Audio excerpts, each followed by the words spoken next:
Hello, in this video I will show you the big waves double-handed on one rope.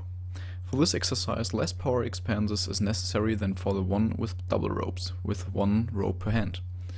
Try to do controlled heavy impacts in rhythm. Grab the ropes from above or below and try not to work too much with your back.